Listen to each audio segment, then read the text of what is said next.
보건복지부 장관이 짭니다. 몇 년에 한 번씩 아니면 5년에 한 번씩. 아까 제가 분명히 읽긴 읽었는데 기억 안 나실 거예요. 자, 임산부 영유아 미숙아에 대한 보건관리와 보건지도 있습니다. 그리고 인구 조절에 관한 지원 규제 있었어 없어서 있었습니다.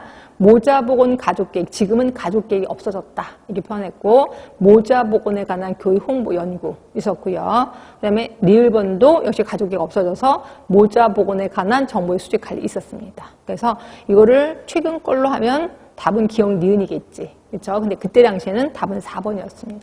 그래서 알고 계시면 되고. 4번입니다. 자, 그 지역보건법에 의한 모성, 이건 또 뭐야? 지역보건법 기억하시죠? 지역보건법의 모성과 영유아의 건강유지사업. 그래서 우리 책에 혹시 지역보건법의 보건소의 기능에서 굉장히 박스 여러 개 쳐졌던 거 기억하시나? 그죠? 그거 중에 하나가 여기 있어요. 모성과 영유아의 건강유지사업. 그래서 그것도 기억이 안 나실까봐 갖고는 왔을 거예요. 어디 있냐면 저한테는 11쪽에 있는데, 11쪽에 있는 거 맞아요?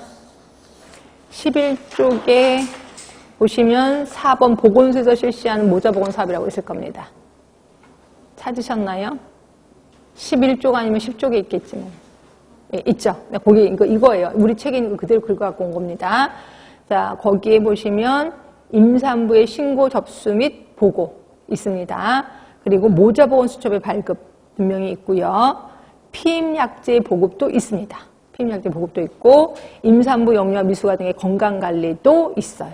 네, 그래서 답은 5번이에요. 그러니까 이것까지도 시험 문제가 나온다니까요. 우리 보건소의 기능에서 굉장히 자세히 써 있는 거 있었는데 그 내용까지도 이미 나온다는 거죠. 그래서 어떻게? 근데 그거 모르더라도 감이 잡히지 않나? 답은 고를 수 있을 것 같은 느낌도 들긴 해요. 하여튼 답은 5번.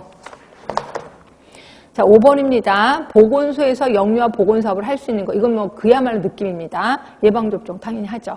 영양관리 합니다. 영유아 등록관리 당연히 합니다. 신체발달 스크린 하지요. 그래서 애기들 오면 뭐 키도 재고 머리 둘레, 가슴 둘레 이런 거 다 재고 있습니다. 답은 5번.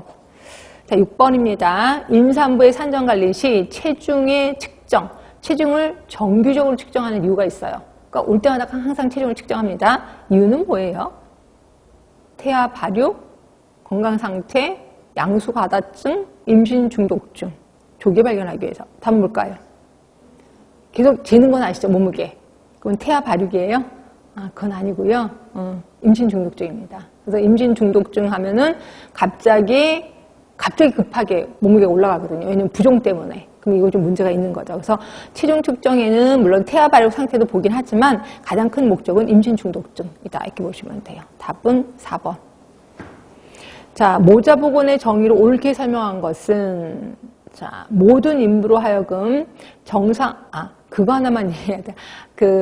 한 분이 몸무게가 계속해서 이렇게 원래 몸무게가 이렇게 아기를 가졌으면 몸무게가 이렇게 증가되잖아요. 근데 확 증가되지 않고 그게 정상적으로 증가되더라고요.